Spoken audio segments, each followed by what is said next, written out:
दास सर्व भावे दास झालो त्यांचा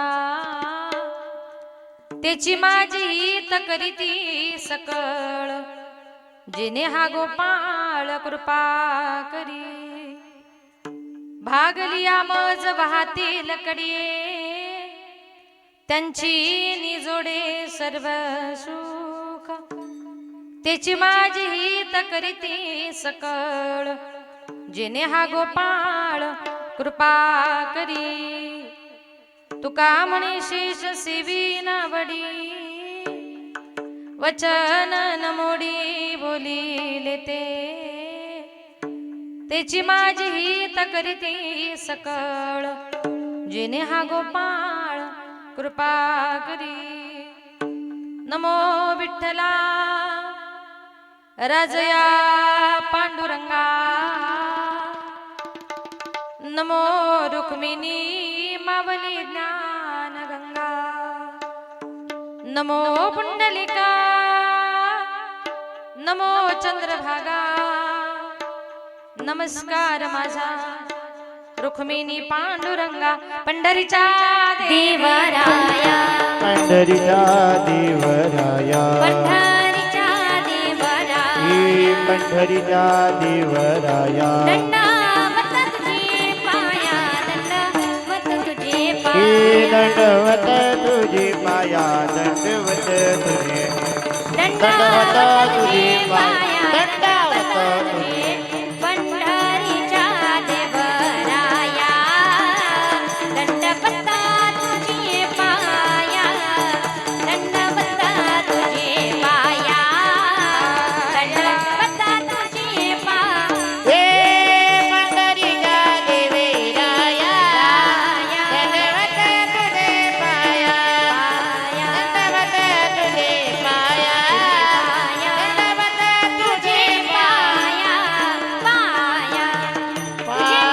पाया पंढरीच्या देवराया दंडवत तुझे पाया महाराज छान वाजवता फक्त पळू नका असं ओढून वाजव पंढरीच्या देवराया दंडवत तुझे पाया अलंकापुरी रम्य सिंहासनस्थं पदं भोजते स्फुरदिक् प्रदेशं विजिन्द्रादिदेवाय सदा स्तूयमानं समाधिसमृतिं भजे ज्ञानदेवं मनोजवं मारुततुल्यवेगं जितेन्द्रियं बुद्धिमतां वरिष्ठं वातात्मजं वानरयूतमुख्यं श्रीरामदूतं शरणं प्रपद्ये श्रीरामदूतं शरणं प्रपद्ये चले आओ जी पवन कुमार हमारे हरि कीर्तन चले आओ जी पवन कुमार हमारे हरि कीर्तन चले आओ जी पवन कुमार हमारे हरि कीर्तन चले आओ जी पवन कुमार हमारे हरि कीर्तन हमारे हरि कीर्तन चले आओ जी पवन कुमार हमारे हरि कीर्तन चले आओ जी पवन कुमार हमारे हरि कीर्तन चले आओ जी पवन कुमार हमारे हरि कीर्तन राम जी को लाना लखन जी को लाना राम जी को लाना लखन जी को लाना राम जी को लाना लखन जी को लाना राम जी को लाना लखन जी को लाना सब परिवार हमारे हरि चले आओ जी पवन कुमार यो हरि कीर्तन चले आओ जी पवन कुमार हमारे हरि कीर्तन चले आओ जी पवन कुमार हमारे हरि कीर्तन हरि कीर्तन हरि कीर्तन हो हो हो वा वा ओम नमो ज्ञानेश्वरा करुणा करा दयाळा तुमचा अनुग्रह लादलो पावन झालो चराचरी मी कळा कुशरी काहीच नेने बोलतो वचनी अति भावे एका जनार्दनी तुमचा दास त्याच्यास पूर्वा विठ्ठल विठ्ठल विठ्ठल विठ्ठल विठ्ठल विठ्ठल विठ्ठल विठ्ठल विठ्ठल हरिभक्त प्रायण भांडस ठकाजी गजी यांच्या कृपाशीर्वादाने समस्त टाळकरी मंडळींच्या ग्रामस्थांच्या आशीर्वादाने आज मी या ठिकाणी या गादीवर उभे आहे. लाडकी लेक मी संतांची लाडकी लेक मी संतांची लाडकी लेक मी संतांची लाडकी लेक मी संतांची लाडकी लेक मी संतांची लाडकी लेक मी संतांची लाडकी लेक मी संतांची लाडकी लेक मी संतांची मजबरी कृपा बहुताची मजबरी कृपा बहुताची लाडकी लेक मी संतांची लाडकी लेक मी संतांची मजबरी कृपा बहुताची मजबरी कृपा बहुताची लाडकी लेक मी संतांची लाडकी लेक मी संतांची लाडकी लेक मी संताची मजवर कृपा बहुतांचे मस्तक हे पायावरी वारकरी संताच्या प्रस्तुत प्राप्त प्रसंगी कीर्तन रूपी सेवे करता निवडलेला अभंग संत सम्राट वैराग्याचे मूर्तिमंत पुतळे वारकरी संप्रदायाचे कळस विश्ववंदनीय श्रीमंत तुकोबारायांचा चार चरणाचा संतपर प्रकरणातला सर्वांच्या परिचयाचा गोड असा अभंग सेवे करता निवडला. विठाल विठाल. या अभंगाद्वारे जगद्गुरु तुकोबाराय सांगतात माणसाला जगण्याकरता 3 गोष्टींची आवश्यकता असते. अन्न हवा पाणी. अन्नाशिवाय माणूस 20 ते 25 दिवस जगू शकतो, पाण्याशिवाय तो 10 ते 12 दिवस जगू शकतो, परंतु हवेशिवाय म्हणजे श्वासाशिवाय तो एक क्षणभर सुद्धा जीवन जगू शकत नाही. की ज्याप्रमाणे जीवन जगण्याकरता श्वासाची गरज त्याप्रमाणे या संप्रदायामध्ये परमार्थ करत असताना विश्वासाची गरज. श्वास संपला माणसाचं जीवन संपलं आणि विश्वास संपला का जीवनामध्ये माणसाचा परमार्थ सुद्धा बुडाला. विठाल विठाल. या अभंगाद्वारे जगद्गुरु तुकोबाराय म्हणतात संताचे पायी हा माझा विश्वास. तुकोबाराय म्हणतात या जगामध्ये माझा कोणावरच विश्वास नाही, माझा फक्त संतांवर विश्वास आहे. आता ज्या संतांवर तुकोबारायांचा विश्वास आहे पहिला प्रश्न असा ते संत म्हणजे कोण. संत कुणाला म्हणावं. एका सुभाषितकाराने गोड वर्णन केले. सन्मार्गवर्ती ना संत हा तद्रूपेन विद्यावी नैरुद्धये सैव वर्तत इति संत हा. सन्मार्गाने वर्तन करणारे देवस्वरूप असणारे विद्या व विनय यामध्ये परिपक्व दशा गाठलेले आणि जगत कल्याणाकरता अवतीर्ण झालेले त्यांना संत असे म्हणतात. आता संत महात्मे या जगामध्ये अवताराला आले. येण्याचं कारण जगाच्या कल्याणा संतांच्या विभूती देह कष्टविती परोपकारे म्हणून तुकोबाराय म्हणतात. आता या जगामध्ये विश्वास नेमका कुणावर ठेवायचा आणि कुणावर नाही. एका सुभाषितकाराने गोड वर्णन केले. नदी नामच नखी नामच शृंगी नामच शस्त्रप्राणी नामच विश्वासम नैवम कुर्वतम श्रीशूच राजकलेशूच. सुभाषितकार म्हणतात नदीवर विश्वास ठेवावा का. सुभाषितकार म्हटले नाही. आपण एखाद्या तहान लागली म्हणून नदीमध्ये जर पाणी पिण्याकरता जर गेलो केव्हा त्या नदीला पूर येईल आणि केव्हा ती नदी ओढून नेईल सांगता येणार नाही. नदीवर विश्वास ठेवू नका. दुसरं सांगितले नखी नामच. नखी नामचे म्हणजे नखाचा प्राणी. आपल्या घरामध्ये पाळलेले कुत्रा किंवा मांजर कितीही प्रेमानं खायला घाला पण एक दिवस पंजा मारल्याशिवाय राहत नाही. तिसरं म्हणजे शृंगी नामचे. शृंगी नामचे म्हणजे शिंगाचा प्राणी. आपल्या घरी पाळलेले गायी बैल कितीही प्रेमानं खायला द्या पण एक दिवस आपल्या मालकाला त्याची जात दाखवल्याशिवाय राहत नाही. मग पुढे जाऊन सांगितले म्हटले स्त्रियांवर विश्वास ठेवावा का. सुभाषितकाराने सांगितले मुळीच नाही. म्हटले का. स्त्रियांवर तर म्हणे अजिबात विश्वास ठेवू नका. म्हटले का. कारण म्हटले स्त्रीच्या पोटामध्ये कधीच काही राहत नाही.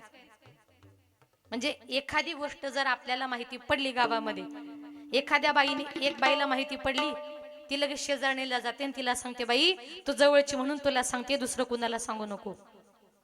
तिचं सांगून झालं का ती परत तिच्या शेजारणीकडे जाते तिला म्हणते बाई तुला म्हणून सांगते दुसरं कोणाला सांगू नको. ती परत तिच्या शेजारणीला सांगते. असं करता करता 2च्या झाल्या 4, 4च्या झाल्या 8, 8च्या झाल्या 16, 16 झाल्या 32. असं करता करता 2 मिनिटांमध्ये एक बातमी गावभर पसरते. टीव्ही पेक्षा सुद्धा जलद वेग असतो. म्हणून म्हटले स्त्रियांवर विश्वास ठेवू नका. का. कारण म्हटले स्त्रियांच्या पोटामध्ये कधीच काय राहत नाही आणि आपल्या पोटामध्ये कधी काही राहत नाही याच्यामध्ये आपली चूक नाही. आणि बरं आहे आपलं. आता इथं बसलेल्या पुरुषांनी अनेक महिलांनी एक उत्तर द्या. अटॅकचं प्रमाण महिलांमध्ये जास्त की पुरुषांमध्ये. कुणामध्ये बाबाने बघ किती उत्तर दिलं जोरात पुरुषांमध्ये. आमच्या महिलांना सहसा अटॅक येत नाही. काय येत नाही माहितीये बाबा?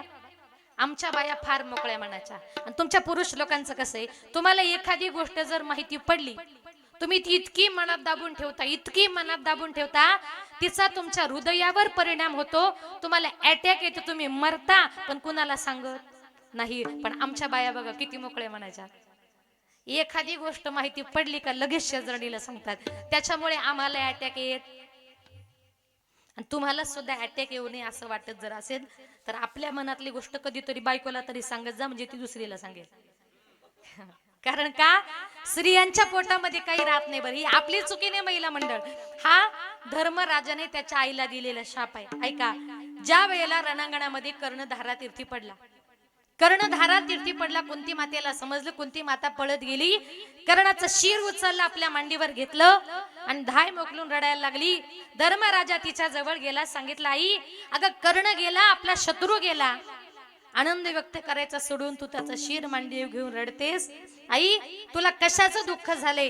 त्यावेळेला कुंती माता सांगू लागली, धर्मा अजूनपर्यंत तुला कधी सांगितलं नाही, पण बाळा आज मी तुला सांगते, या ज्याला मांडीवर घेतले, जो धारातीर्थी पडलाय ना, हा तुझा कोणी शत्रू नाही, हा तुझा सख्खा भाऊ आहे. कुंती सांगते देवाला, कर्ण तो पांडव रे पहिला, कर्ण तो पांडव रे पहिला, कर्ण तो पांडव रे पहिला.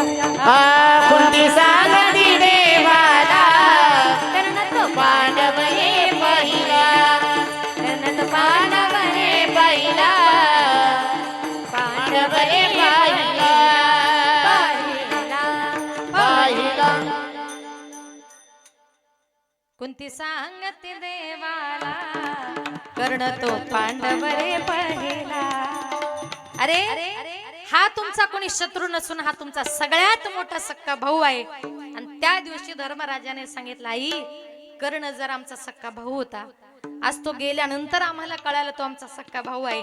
आई जर हा आमचा भाऊ आहे हे जर आम्हाला माहिती पडलं असतं ना, कधीच त्याच्याशी वैरत्व पत्करलं नसतं. आई आमचा भाऊ गेल्यानंतर तू आम्हाला त्याची ओळख करून दिली. इतकी मोठी गोष्ट आई तू पोटामध्ये एवढ्या वर्ष लपून ठेवली.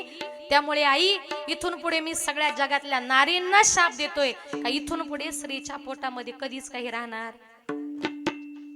लक्षात आलं का? म्हणून सुभाषित कर म्हटले, स्त्रीवर विश्वास ठेवू नका. का? कारण म्हटले स्त्रियांच्या पोटामध्ये कधीच काही राहत नाही.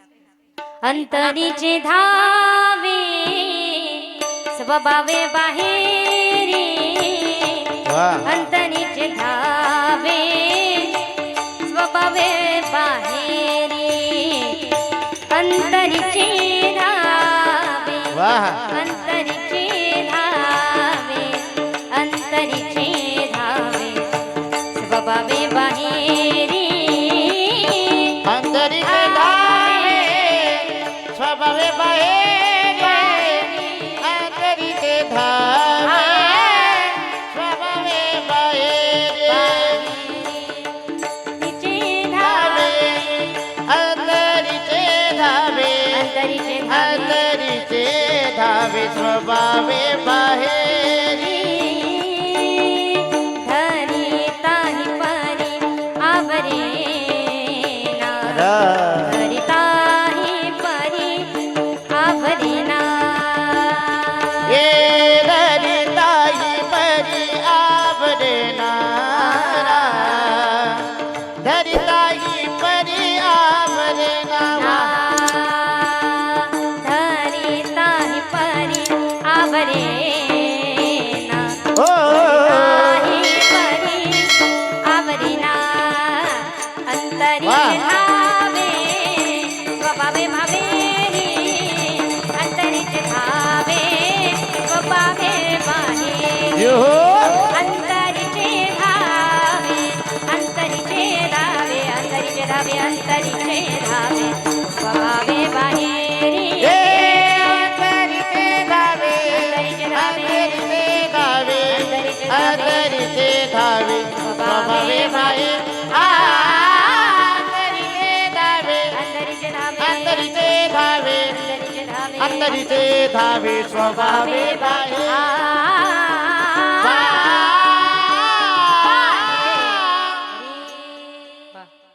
छान प्रमाण दिलं का कारण तो तिचा स्वभाव आहे ना. कीर्तनात ती गो बसतच नाही, प्रमाण देतेच अंतरीचे धावे, स्वभावे बाहेरी अंधरिताई परी आवरे ना. या मगाशीच मावशी ना सुमित्राताई, त्या मगाशीच म्हटल्या कीर्तनकारांच्या पुढे काही बोलायचं नाही, ते आपलंच कीर्तनात सांगतात. हा, म्हणून अंतरीचे धावे स्वभावे बाहेरी धरियताई परी आवरे ना. आणि म्हणून संत महात्मे म्हणतात तो स्त्रियांचा एक स्वभाव आहे. बघा, जन्माला आल्यानंतर प्रत्येक माणसाचा एक स्वभाव असतो आणि त्या स्वभावाला कितीही जरी बदलण्याचा प्रयत्न केला, माणसाचा मूळ स्वभाव कधी बदलत नाही. अगदीच आपल्या गावठी भाषेमध्ये सांगायला जर गेलो, काही काही लोक सहज म्हणतात शेवटी कुत्र्याची शेपटी वाकडी ती का. तुमच्याकडे सरळ असते महिला मंडळ, असं काही नाही ना. बोलत चला, मला बोलणारी माणसं फार आवडतात. काथा जळतो पण वळ जळत नाही. थोडक्यात काय, माणूस मरतो पण त्याचा स्वभाव कधी चेंज होत नाही. आधी होता वाघ्या, आधी होता वाघ्या, आधी होता बाग्या, आधी होता देव बाग्या, योगे झाला पाघ्या, योगी झाला हे बाग्या, देव योगे झाला पाघ्या. योगी झाला बाग्या. त्याचा येळकोट राही न मूळ स्वभाव जाई, हा त्याचा येळकोट राही न मूळ स्वभाव जाई. त्याचा येळकोट राही न मूळ स्वभावचा, त्याचा येळकोट राही मूळ स्वभावचा आईना. जाईना जाईना जाईना जाईना. कधी जाईना. वा वा वा. संत महात्मे म्हणतात अखंड रात्रंदिवस बघा आपला तो स्वभाव आहे, कारण माणसाचा मूळ स्वभाव कधी बदलत नाही. एक सुंदर उदाहरण सांगते. एका गावामध्ये एक बाई रस्त्यानं चालली होती आणि ती आवाज देत होती, सुया गे बिबगे दामन गे पोत गे. मी नाही बरं, ती बाई. तुम्हाला वाटायचं बरी आली मुंबईवरून. ती बाई रस्त्यानं चालली होती, सुया गे बिबगे दामन गे पोत गे पोराला काळ मणी घे केसावर फुगे, असंच म्हणतात ना. जमलं का मला? बाई त्या मावशी किती लाजल्या. तेवढ्यात तिथल्या राज्यातल्या राजानं बघितलं, अरे आवाज फार गोड येतो. रस्त्यानं चाललंय तरी कोण. राजाने खिडकीतून डोकावून बघितलं, राजाला असं दिसलं रस्त्यानं जी चालली ती तरुण तडफदार ब्युटिफुल अशी मुलगी आहे. आज तिला तिच्या परिस्थितीमुळे गावोगावी हे सुया कंगवे फुगे हे सगळं घेऊन फिरावं लागतंय, पण हिच्यासारखी सुंदर मुलगी परत त्या राज्यामध्ये बघायला मिळणार नाही. म्हणून राजाने विचार केला, लग्न करील तर हिच्याशीच. कुणाशी? महिला मंडळ. बोला ना, सप्ताह आपलाच आहे ना. कुणाशी? त्या सुईवालिनीशी. हा, तिथे काय हो, राजा बोलीन दल हाले. तसाच राजा तिथून निघाला, तिला रस्त्यात आडवा झाला आणि तिला म्हटलं, काय ग लग्न करतेस का माझ्याशी? ती म्हटली, राजा माझ्याशी लग्न करायचंय, मला का विचारता? जरा माझ्या बापाला जाऊन विचार. राजा तिच्या बापाकडे गेला, सांगितलं, बाबा तुमच्या मुलीबद्दल मला सगळी कल्पना आहे, तुमच्या मुलीशी लग्न करण्याचा माणूस आहे, काय म्हणणं आहे तुमचं? बापानं सांगितलं, मुलगी माझी, संसार माझ्या मुलीला करायचा आहे, थोडस दोन शब्द जरा मुलीला विचारतो आणि मग तुम्हाला सांगतो. राजा म्हटला, का हो मगाशी मुलीला विचारलं लग्न करते का? ती म्हणते माझ्या बापाला विचार. आता बापाला विचारलं मुलीचं लग्न करता का? बाप म्हणतो मुलीला विचारून सांगतो. म्हणजे तुम्हाला काय मी फुटबॉल वाटलो इकडून तिकडे उडवायला? मी राजा आहे म्हटले. द्यायचं असेल तर हो बोला, हे तर सरळ नाही बोला. बापाने विचार केला. आपण कुठे राजाच्या दारात गेलो होतो, स्वतःहून राजा आला ना, सांगितलं ठीक आहे माझी मुलगी मी तुम्हाला देतो. आता देतो म्हटल्यानंतर राजवाड्यामध्ये मोठ्या आनंदानं मोठ्या उत्साहानं लग्नाच्या सोहळ्याला सुरुवात झाली. एक 10-12 दिवसामध्ये त्यांच्या दोघांचं लग्न लागलं. 10-12 दिवसापूर्वी गावोगावी टिकल्या बांगड्या घेऊन फिरणारी राजाशी लग्न झाल्यानंतर कोण झाली? आता राजाची, काय हुशार बाया, तुम्हाला सगळं माहिती हो. राजाची राणी झाली, राज दरबारात गेली. आता राजाची राणी म्हटल्यानंतर तिथं काय विषय, तिला कुठलंच काम करायचं नाही. कपडे नाही, भांडे नाही, स्वयंपाक नाही, पाणी नाही, काहीच नाही. तिला फक्त एकच काम, काय? फक्त एका जागेवर बसायचं. पण तुम्हाला माहितीये महिला मंडळ, तिला दिवसातून रोज 17 गाव फिरायची सवय. एका जागी बसून गोड लागे ना. बरं, दिवसभरातून 2-4 वेळेला पाची पकवानाचं भोजन समोर यायचं. ताट समोर आलं कुठंतरी लपून ठेवायची आणि 7-8 दिवसांनी शिळे तुकडे झाले का कडकड फोडून खायचे. का? ताजं खाणं हा तिचा स्वभावच नव्हता. आता हिंदू धर्माच्या प्रथेप्रमाणे राजवाड्यामध्ये एक सत्यनारायणाची महापूजा आयोजित केली. पूजा वगैरे पार पडली. पूजा वगैरे पार पडली. नंदबाई पुढे आली, म्हटली, वहिनी जरा नाव घ्या. आता नाव घ्या म्हटलं, थोडीशी लाजली आणि तिनं नाव घ्यायला सुरुवात केली. मी घेऊ का नाव? म्हणजे मी घेऊ का तुम्ही कोणी घेता? मीच घेऊ ना. पॉकेट मी घेतली म्हटल्यानंतर मलाच घ्यायला लागेल. बरं मीच घेते, तुम्ही लक्षात ठेवा. एखाद्या लग्नात तुम्हाला काम येईन. बरं ऐका बघा, ते कशा कांटाव करून बसल्या, घ्यायचंय का? नक्की घ्या. ऐका, तिच्या नवऱ्याचं नाव होतं हरिश्चंद्र राजा. तिनं नाव घ्यायला सुरुवात केली. पांढऱ्या पांढऱ्या दुधाची मौमौ साय, पांढऱ्या पांढऱ्या दुधाची मौमौ साय. हरिश्चंद्र राजाची बायको नाव घेते भाकरवाड ग माय. म्हणजे राजाची राणी जरी झाली पण तिचा भाकरी मागायचा स्वभाव गेला का? आधी होती दासी, ओ आधी होती दासी, पट्टराणी केली तिसी. तिचे हिंडणे राहीना मूळ स्वभाव, हिंडणे राहीना मूळ स्वभाव जाय. हिंडणे राहीना मूळ स्वभाव जाईना, हिंडणे राहीना मूळ स्वभाव जाईना.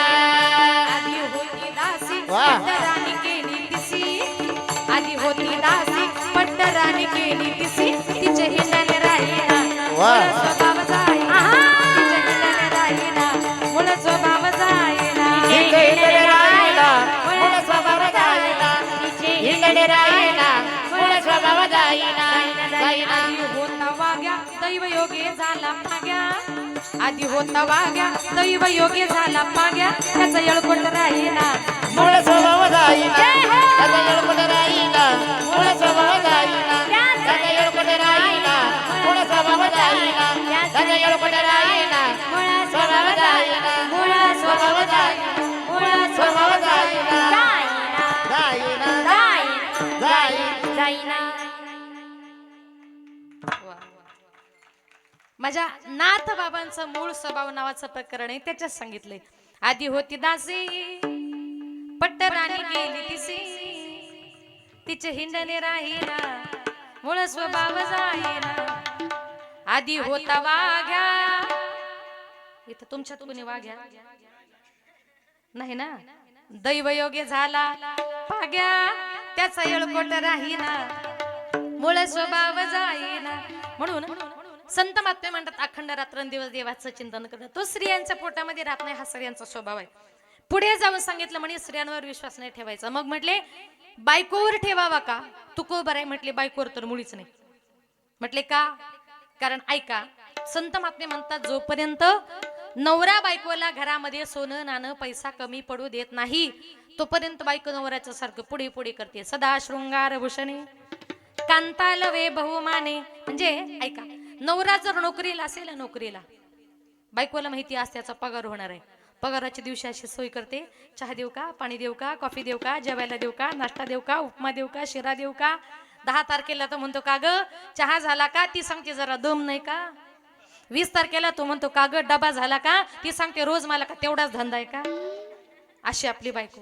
म्हणजे बघा, जी बाई तरुणपणी नवऱ्याचं पुढे पुढे करते. एकदा का नवीन नवरा बायकोचं लग्न झालं, पहिले 2 वर्ष पती बोलतो, पत्नी ऐकते. नंतरचे 2 वर्ष पत्नी बोलते आणि पती ऐकतो. आणि तिथून पुढचे सगळेच वर्ष दोघही बोलतात आणि सारं गाव ऐकतो. इतकं बिघडत बिघडत जातं. आणि पुढे म्हातारे झाल्यानंतर एकमेकांकडे तर असे लाल डोळे करून पाहतात. त्यांच्या मध्ये जर एखादं उभं राहिलं ना, जागेवर पेटल्याशिवाय राहणार नाही. इतकी ईर्ष्या मनामध्ये निर्माण होते. आणि म्हणून तो कोबाराय म्हणतात बायकोवर विश्वास ठेवू नका. असं आम्ही का म्हणतोय? जी बाई तरुणपणी नवऱ्याचं पुढं पुढं करते तीच बाई एकदा का नवरा म्हातारा झाला, घराच्या कोपऱ्याला बसला का त्याला मारायला देवाला नवस करते. देवाला म्हणते बाईला मने कर मरता तरी बरे, बाईला मने कर मरता तरी बरे. बाईला मने कर मरता तरी बरे, बाईला मने कर मरता तरी बरे, बाईला मने कर मरता तरी बरे, बाईला मने कर मरता तरी बाईला मने कर मरता तरी बरे, बाईला मने कर मरता तरी बरे. नाशिल घर तुमको निया, नाशिल घर तुमको निया, लाली न छटी नाक डोळे गळती,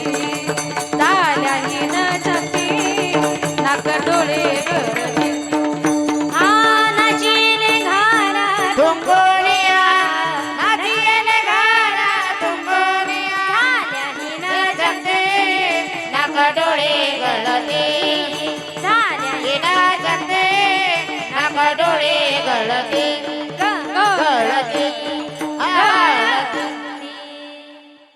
बाईल म्हणे खर मरता तरी बरे नासिले घर थुंकोनिया. ती बाई म्हणते या मेल्यानं थुकून थुकून सगळं घर नासवलं, हा मेला कधी मरतो. नासिले घर थुंकोनिया. बाईला म्हणे खर मरता तरी बरे. म्हणून तू कोबर आहे म्हणतात बायकोवर विश्वास ठेवू नका. मग म्हटले राजावर विश्वास ठेवावा का? म्हटले अजिबात नाही. म्हणे का? राजा कधी काय निर्णय घेईल सांगता येणार नाही. एका रात्रीत नोटाबंदी. तो राजा आहे म्हटले, तो काय निर्णय घेईल सांगता येणार नाही. बघा एका राजाने आपल्या राज्यामध्ये बिरबलाला सांगितलं, बिरबला उद्या काय करायचं? म्हटले काय? आपल्या राज्यामध्ये जेवढे जावई आहेत ना सगळ्या जावयांना फाशी द्यायची. राजा आहे तो काय निर्णय घेईल. ठीक आहे राजाची आज्ञा आहे. बिरबलाने ती खांब रोवायला सुरुवात केली. संध्याकाळच्या वेळेला राजा त्या राज दरबारामध्ये खांब रोवण्याकरता गेला. बिरबलाने काय केलं होतं? राज्यातल्या सगळ्या जावयांना फाशी द्यायची. सगळ्या जावयांकरता लोखंडाचे खांब रोवले होते, 2 खांब फक्त चांदीचे होते. राजा तिथे गेला. राजाने ते सगळं बघितलं. राजाने सांगितलं बिरबला, अरे तुला सांगितलं राज्यातल्या जावयांना फाशी द्यायची, खांब रोव. तू सगळे खांब लोखंडाचे रोवले आणि 2 खांब चांदीचे का रोवलेस? बिरबल म्हटला राजे साहेब तुमची आज्ञा अशी आहे, राज्यातल्या सगळ्या जावयांना फाशी द्यायची. हे लोखंडाचे जेवढे खांब दिसतात ना हे राज्यातल्या सगळ्या जावयांसाठी आहे आणि हे चांदीचे 2 खांब आपल्या दोघांसाठी. म्हणजे राजाचे हेही लक्षात नाही आपण कुणाचे तरी जावई आहोत. म्हणजे जावयामध्ये राजा सुद्धा आला की नाही. म्हणजे राजा कधी काही निर्णय घेईल सांगता येणार नाही. आणि म्हणून तुकोबाराय म्हणतात. मग साधकांनी तुकोबारायांना प्रश्न केला, तुकोबाराया कीर्तन सुरू झाल्यापासून म्हणता याच्या विश्वास ठेवू नका, त्याच्यावर विश्वास ठेवू नका. अहो नेमका आम्ही विश्वास कोणावर ठेवायचा? तुकोबाराय म्हटले तुम्हाला ज्याच्यावर ठेवायचं त्याच्यावर ठेवा. पायी संतांची पायी आम्हाला मागणे घसारे निसा. संतांची पायी संतांची पायी आम्हाला विश्वास. सदाची पायरा हा माझा विश्वास. सागर गजारी नेता सदाची पायरा हा माझा विश्वास. संतांची पायी संतांची पायी हा माझा विश्वास. घरे घरे जाणी संतांची पायी संतांची पायी हा माझा विश्वास. हे सदाची पायरा हा माझा विश्वास. सदाची पायरा हा माझा विश्वास. सर्व भावे दासा सर्व भावे दासा झालो त्यांचा त्याची माझी गीता त्याची माझी गीता कनीची सकल सारे गम गम गम करिता. त्याची माझी गीता त्याची माझी गीता कनीची सकल.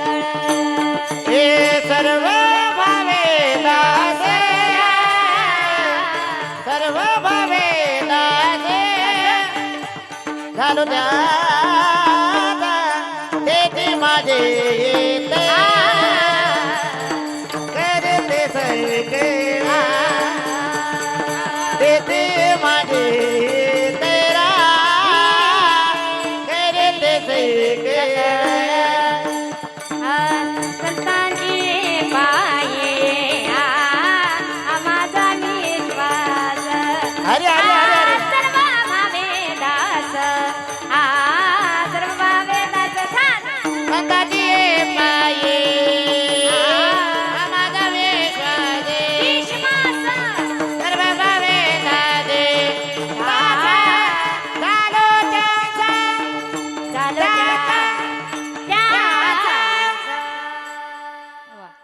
संताचे पायी हा माझा विश्वास. सर्व भावे दास झालो त्यांचा तुकोबाराय म्हटले या जगामध्ये या विश्वामध्ये माझा कोणावरच विश्वास नाही, माझा फक्त संतांवर विश्वास आहे.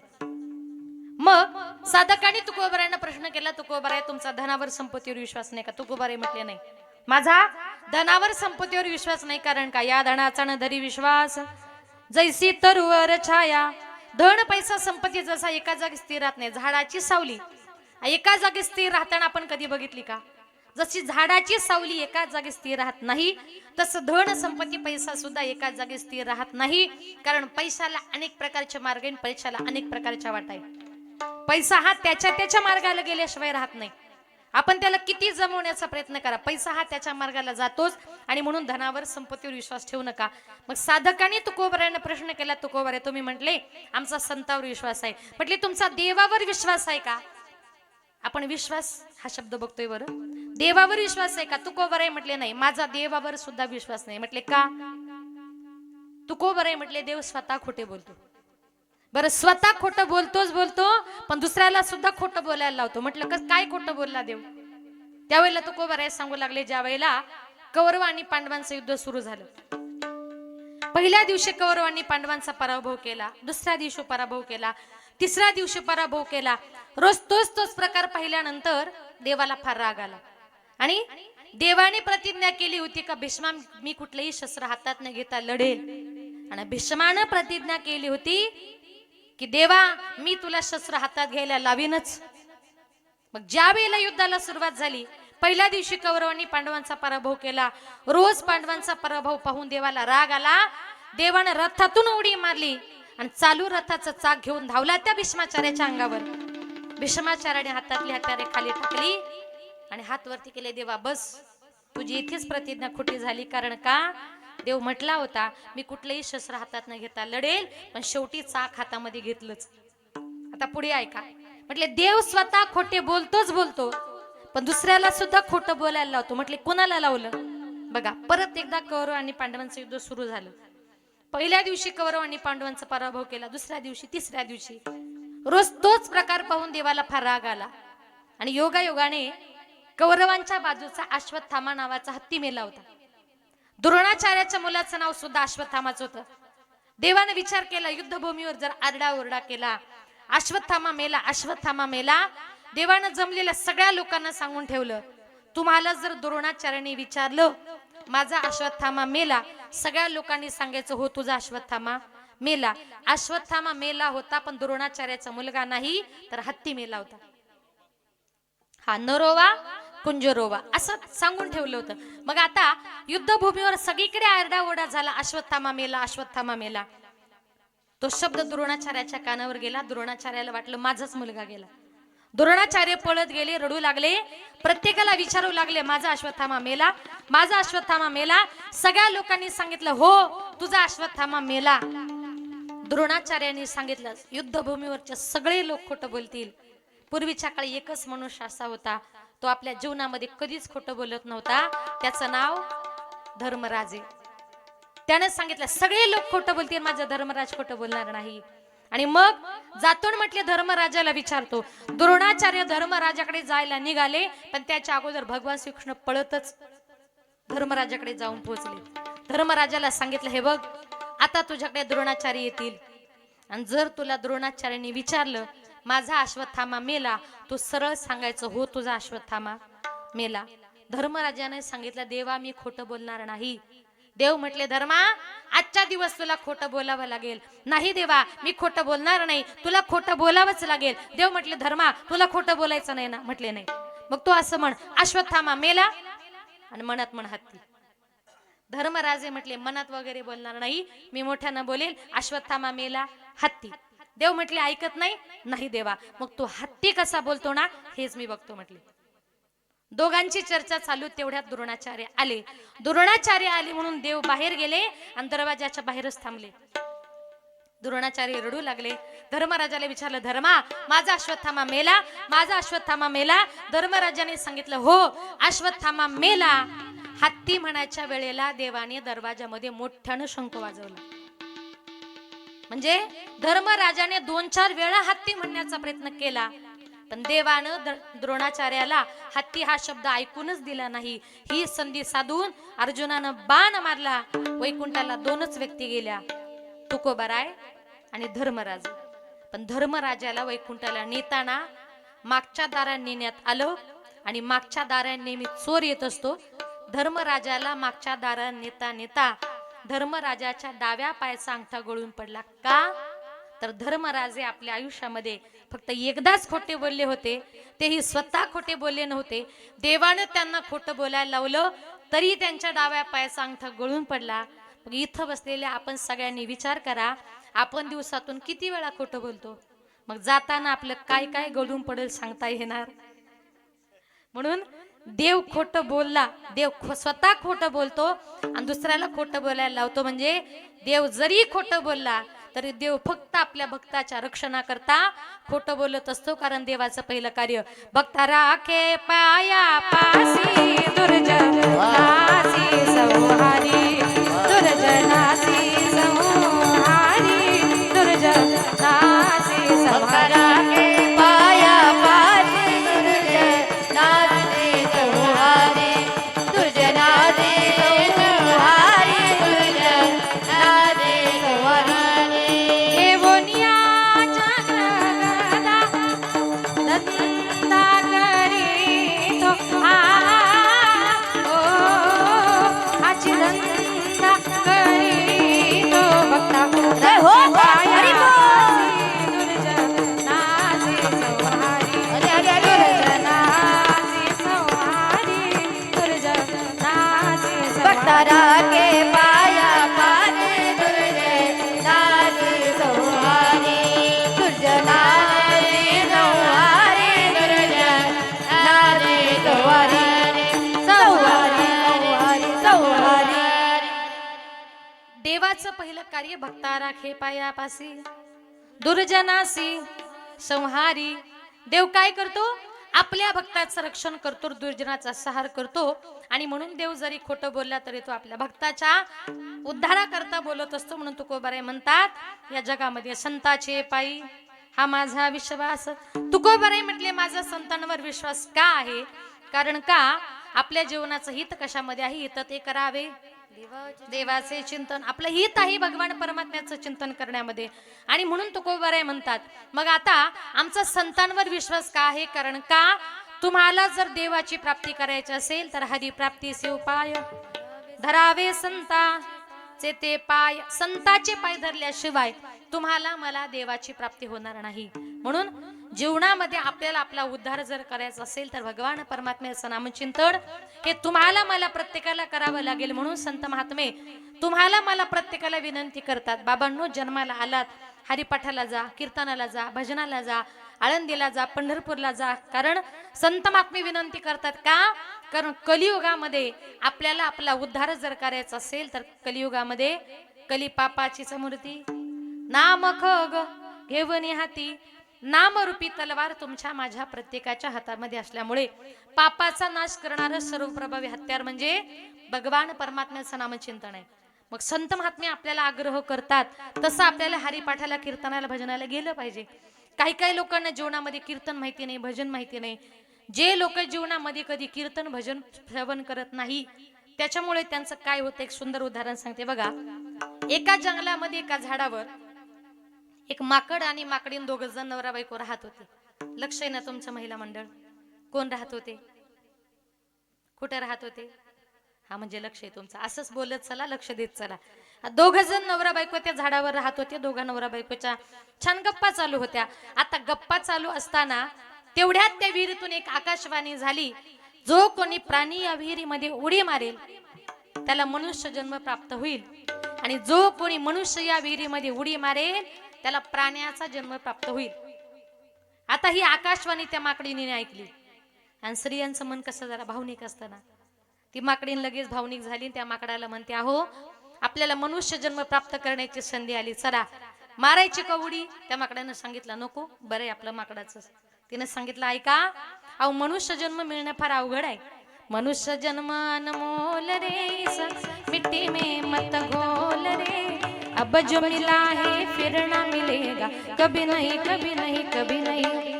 मनुष्य जन्मान मोल रे इस मिट्टी में मत घोल रे अब जो मिला है फिर ना मिलेगा कभी नहीं कभी नहीं कभी नहीं नर देह दुर्लभ जाना नर देह दुर्लभ जाना दुर्लभ जाना देह दुर्लभ जाना शतवर्षाची गणना शतवर्षाची गणना हे शतवर्षाची गणना शतवर्षाची गणना त्यामध्ये दुःख यातना त्यामध्ये दुःख यातना हे त्यामध्ये दुःख यातना त्यामध्ये दुःख यातना तुम्ही आठवा मधुसूदना ओ वसुदेव वसुदेव म्हणा वसुदेव वसुदेव म्हणा अरे अरे वसुदेव वसुदेव म्हणा तुम्ही वसुदेव वसुदेव म्हणा हे वासुदेव वासुदेव म्हणा वासुदेव वासुदेव म्हणा वासुदेव वासुदेव म्हणा वासुदेव वासुदेव म्हणा म्हणा म्हणा म्हणा म्हणा हे सांगते कोण त्या माकडीन त्या माकड्याला सांगते हो मनुष्य जन्म मिळणं फार अवघड आहे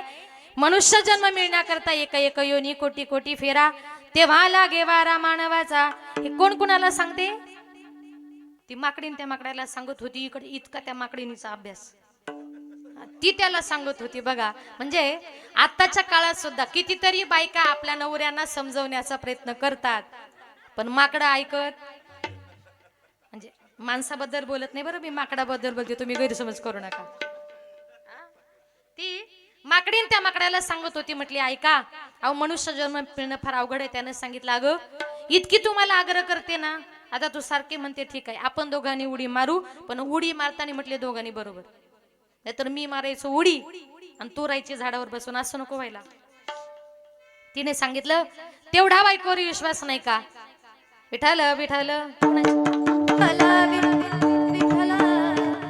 तिने सांगितलं तेवढा बायकोवर विश्वास नाही का नसेल विश्वास तर म्हणे हवं तर आपला हात पकडा तुम्ही 1 2 3 म्हणा तुम्ही 3 म्हटले की आपण दोघांनी म्हणून उडी मारू ते माकड म्हटले तसं चालेल त्या माकडानं त्या माकडीनेचा पॅक असा हात पकडला ते माकड म्हटलं 1 2 3 3 म्हटली की दोघा नवरा बायकोने इकडे लक्ष द्या विहिरीमध्ये उडी मारली आणि उडी मारल्या बरोबर त्या माकडाचा झाला दिव्य पुरुष आणि माकडीनीची झाली सुंदर स्त्री आता दोघे जण नवरा बायको विहिरीच्या वरती आले आता पहिले होते माकड आणि आता इतके सुंदर चेहरे एकमेकांची प्रशंसा करू लागले ती सांगते अहो तुम्ही किती सुंदर दिसताय ती सांगते तो सांगतो तुम्ही किती सुंदर दिसताय तिने सांगितलं अहो आता सुंदरतेचं राहू द्या इतका सुंदर नरदेह आपल्याला भगवान परमात्म्याने दिलाय ना मग आता आपण असं करू म्हणे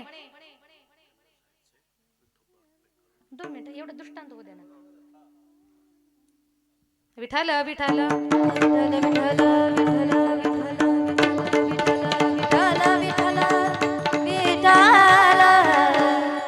तिने सांगितलं हो इतका सुंदर आता मनुष्य देह प्राप्त झालाय प्रशंसाचं राहू द्या चला पटकन कुठेतरी जाऊ एखादा गुरु करू गळ्यामध्ये माळ घालू हरिपाठाला काय कीर्तनाला काय भजनाला काय आळंदीला काय पंढरपूरला काय आणि उरलेल्या संपूर्ण आयुष्यामध्ये या मनुष्य देहाचं फक्त सार्थक करून घेऊ त्यानं सांगितलं अगं तुझ्या सांगण्यावरून माकडाचा माणूस झालो आणि आता तू म्हणते गळ्यामध्ये माळ घालायची हरिपाठाला जायचं कीर्तनाला जायचं भजनाला जायचं म्हणजे माझं खाणं पिणं सगळं बंद करणार ती म्हटली मग त्यानं सांगितलं मग जमणार नाही ती म्हटली आता किती वर्ष खाता आता अर्ध्याला जास्त वय झाला आता तरी गळ्यामध्ये माळ घाला म्हणजे कितीतरी बायका नवऱ्यांना समजावण्याचा प्रयत्न करतात पण माकडा ऐकत माकडाबद्दल बोलते एवढं माणसाबद्दल नाही गैरसमज करू नका तुम्ही त्यानं सांगितलं तू किती सांगितलं तरी तुम्हाला माळ घालायला लावशीनच माझं माकडाचं बरं मी परत विहिरीमध्ये उडी मारतो आता असं म्हटल्यानंतर तिनं सांगितलं ऐका नका मारू उडी ऐका नका मारू उडी त्यानं काही त्याच्या बायकोचं ऐकलं नाही आणि त्यानं जे विहिरीमध्ये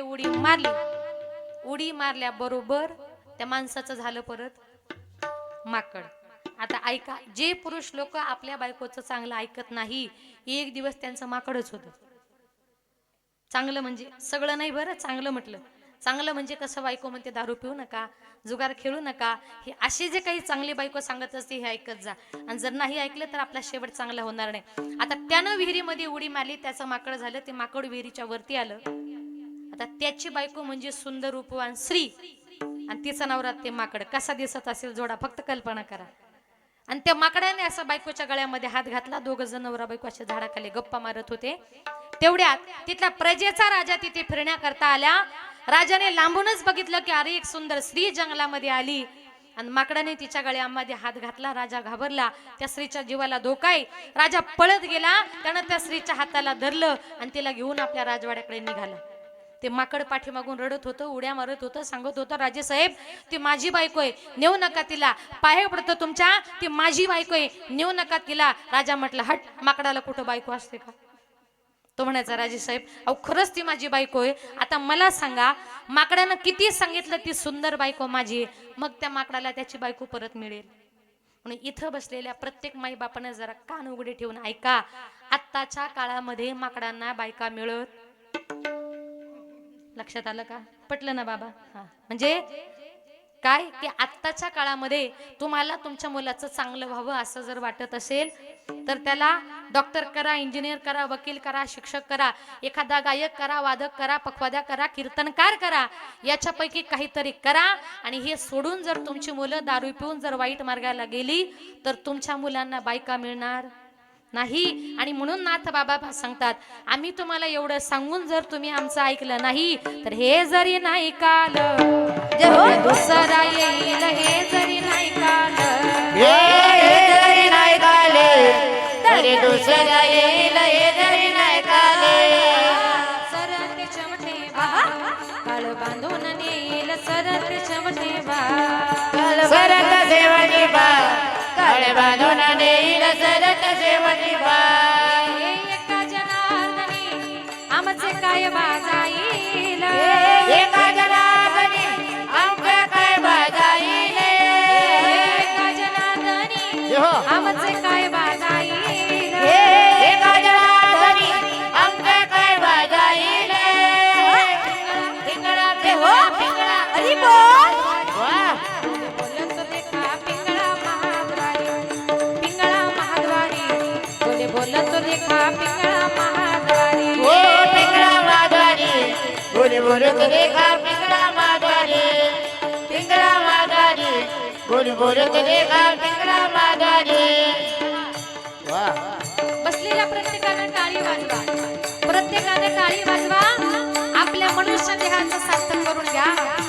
गोळ गोळा वाजते टाळ, जना नादर चाळ, गुळ गुळ वाजती टाळ, धना धना नादरे चाळे. गोळा वाजते टाळ, जना जना नादर चाळ. गुळ गुळ वाजती टाळ, धन धना नादरे चाळे. निर्गुण निराकार दादा माऊर माझे गाव, निर्गुण निराकार दादा माऊर माझे गाव. शकून शकून वा.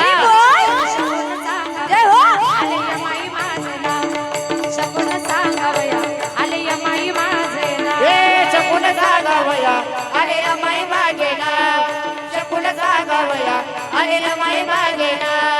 शतजण तुम्ही शतजण वा. प्रिमाळाच्या गाई हो, शतजण तुम्ही शतजण किती मनाच्या गाई हो. शतजण तुम्ही शतजण टिपरी माळाच्या गाई हो. तुम्ही शतजण किती मनाच्या गाई हो. दाताचं दातवन घ्या ग कुणी, घ्या ग कुणी, घ्या ग कुणी. दाताचं दातवन घ्या ग कुणी, घ्या ग कुणी कुणी कुणी. कुंकू कुंकू कुंकू घ्या कुणी, कुंकू घ्या कुणी, अरे बोल कुंकू घ्या कुणी काळमणी, कुंकू घ्या कुणी.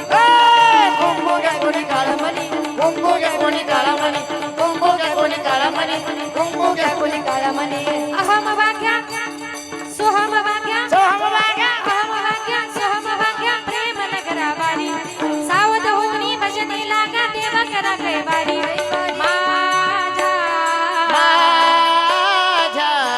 जय हो मल्हारीची वारी, अरे बोल मल्हारीची वारी, मल्हारीची ए, वारी. माझ्या मल्हारीची, माझ्या मल्हारीची वारी. माझ्या मल्हारीची, माझ्या मल्हारीची वारी.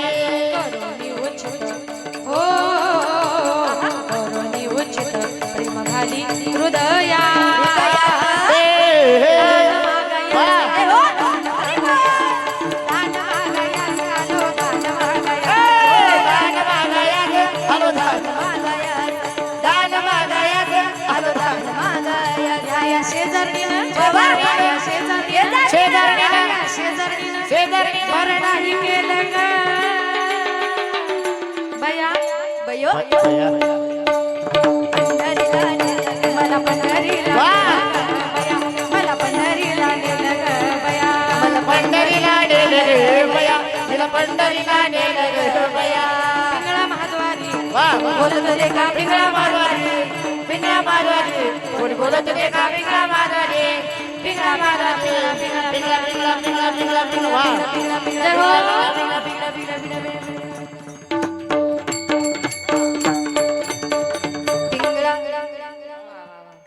बघा माझे नाथ बाबा म्हणतात की आम्ही तुम्हाला म्हणतोय हरिपाठाला जा, कीर्तनाला जा, भजनाला जा, आणि जर तुम्ही आमचं ऐकलं नाही तर हे जरी नाही कालं मग दुसरा येईल सरते शेवटी बा. काळ बांधून नेईल एका जनार्दनी आमचे काय वाजाईल. पिंगळा पिंगळा पिंगळा पिंगळा पिंगळा माधवारी बोले बोले तो देखा पिंगळा महाद्वारी. नाता बाबा म्हणतात आमचं काहीच जाणार नाही. एक दिवस काळ येईल आणि तुम्हाला बांधून घेऊन जाईल. काळानं तुम्हाला घेऊन जावं असं जर वाटत नसेल तर बसल्या बसल्या एकदा सर्वांनी हातानं टाळी आणि मुखानं परमेश्वराचं चिंतन विठोबा रखुमाई, जय जय विठोबा रखुमाई. विठोबा रखुमाई, विठोबा रखुमाई. विठोबा रखुमाई. विठोबा रखुमाई. जय जय जय जय जय जय जय जय जय जय विठोबा रखुमाई. हरि हरि हरि हरि जय जय जय जय जय जय जय जय जय विठोबा रखुमाई. हरि जय हरि जय हरि जय हरि जय विठोबा रखुमाई. हरि हरि हरि हरि जय जय जय जय जय जय जय जय जय विठोबा रखुमाई. जय जय जय जय जय जय जय जय जय जय विठोबा रखुमाई. हरि हरि हरि हरि जय जय जय जय जय जय जय जय जय जय विठोबा रखुमाई. जय जय जय जय जय जय विठोबा रखुमाई. जय जय जय जय जय जय जय हरि जय जय जय जय जय विठोबा रखुमाई. हरि जय जय हरि जय जय जय जय जय जय जय जय जय जय जय जय जय हो. विठोबा रखुमाई. हरि जय जय जय जय जय हरि जय जय जय जय जय जय जय जय जय हरि बोल. विठोबा रखुमाई. हरि जय जय जय हरि जय जय जय विठोबा रखुमाई. जय जय जय जय जय जय जय जय जय जय विठोबा रखुमाई. जय जय विठोबा रखुमाई.